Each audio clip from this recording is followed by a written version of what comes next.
किसान रहता था। उसके खेत में गन्ने की फसल होती थी। उसकी फसल कम पैसों के कारण ज्यादा नहीं हो पाती थी। उसकी पत्नी का नाम सुशीला था। उस किसान का नाम श्यामलाल था। इन दोनों के कोई बच्चे नहीं थे। कई महीनों से उसके खेत में गन्ने की पैदावार नहीं हो रही थी, जिससे उसकी खेत बंजर पड़ गई थी। निसंतान होने की वजह से परिवार का एकमात्र सहारा श्यामलाल था। श्यामलाल मजदूरी भी करता था। उससे जो भी पैसे उसे मिलते, उसी से गुजारा करता।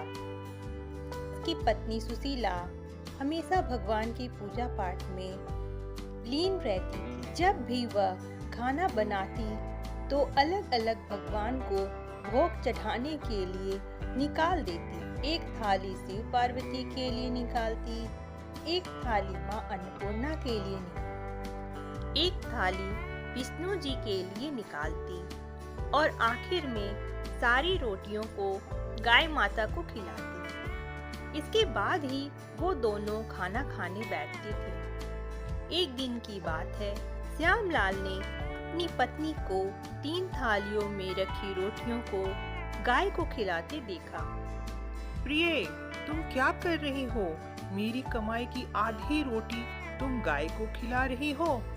मैं ठहरा गरीब मजदूर, जैसे तैसे करके 2 वक्त का रोटी का बंदोबस्त करता हूँ और उसमें से तुम आधी रोटी भगवान के नाम पर इस गाय को दे देती हो। ऐसे ही चलता रहा तो हम सड़क पे आ जाएंगे। मुझसे ये तेरा दानवीर कर्ण वाला रूप नहीं देखा जाता। क्या बात करते हो जी? हमको जो भी मिल रहा है देवता की ही कृपा से है। और आप ये तो सोचिए कि जिस दिन हमें भोजन नहीं मिलेगा, उस दिन देवता भी तो भूखे सोएंगे। तो आप चाहते हैं कि देवता भूखे सोएं? मैं तो नौकरी कर नहीं सकती। कम से कम मुझे भगवान की भक्ति तो कर लेने दीजिए। और भगवान की भक्ति में शक्ति होती है। क्या पता इस भक्ति से आपको अच्छी नौकरी मिल जाए और आमदनी बढ़ जाए। अच्छा, ठीक है, तुम्हारी बात तो सही है। ठीक, अब से तुम मेरी कमाई का जितना हिस्सा तुम्हें ठीक लगे भगवान को अर्पित कर देना। अब मैं मजदूरी करने निकलता हूँ। सुनिए जी, काम करते करते भगवान भोलेनाथ की उपासना करना मत भूलिएगा। हाँ हाँ, जरूर, आपका हुक्म सर आंखों पर। श्यामलाल काम करते करते भगवान भोलेनाथ की उपासना करता रहा। उसे महसूस हुआ कि आज उसके आमदनी में इजाफा हुआ है। अरे सुशीला, कहाँ हो? मैं घर आ गया। देखो मैं क्या लाया हूँ। अरे, आज आपके हाथ में ज्यादा पैसे हैं।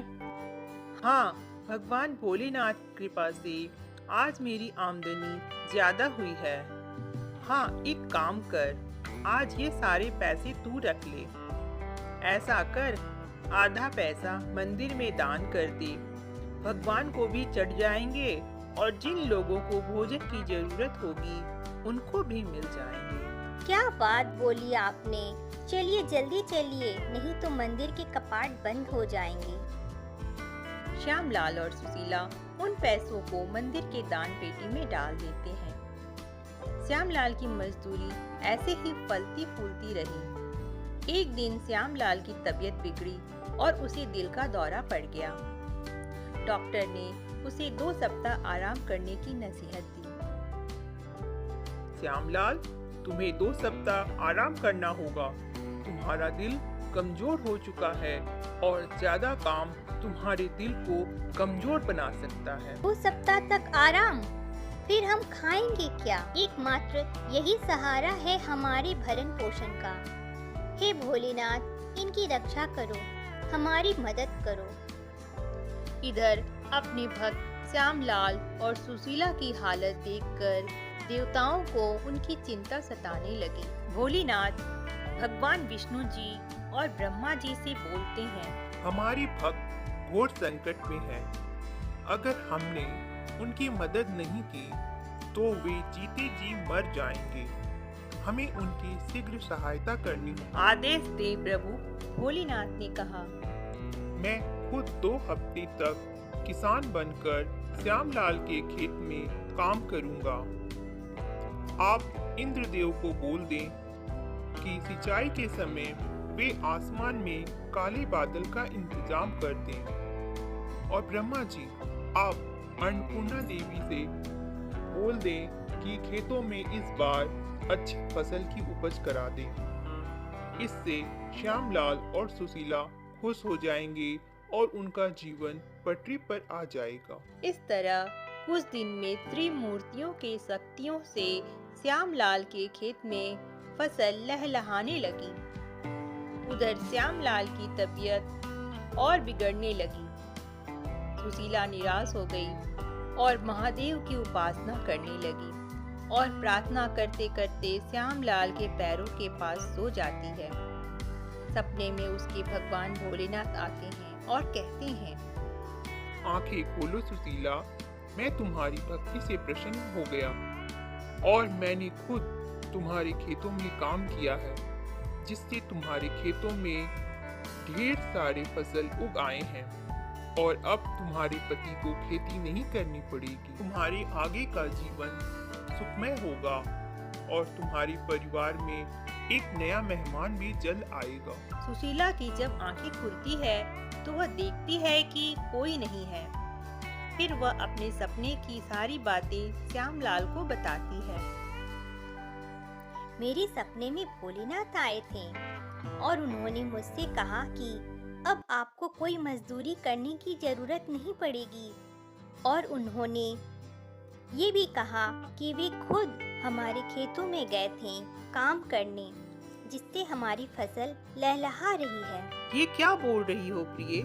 हे भोलेनाथ, आपने इस असहाय के साथ चमत्कार कर दिया। अगर ऐसी बात है तो हमें एक बार चलकर देखना चाहिए। श्यामलाल और सुशीला खेत में जाते हैं तो देखते हैं कि उनके गन्ने की फसल लहलहा रही है।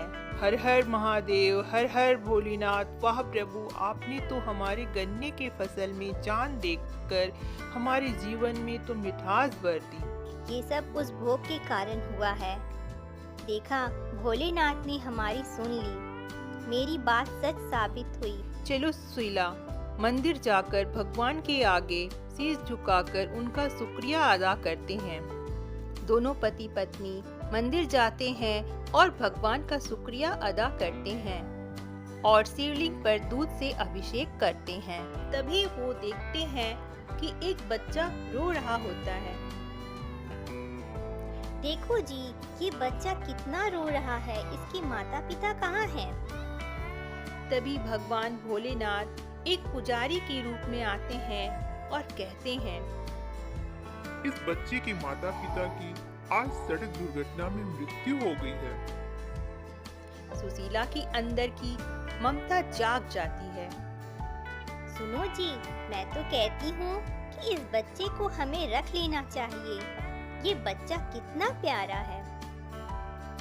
जैसी तुम्हारी इच्छा प्रिय, आखिर हम भी निसंतान हैं। भगवान भोलेनाथ की कृपा से हमें संतान मिली है। इसका पालन पोषण हमें अच्छे से करना होगा और हम इसे योग्य बनाएंगे।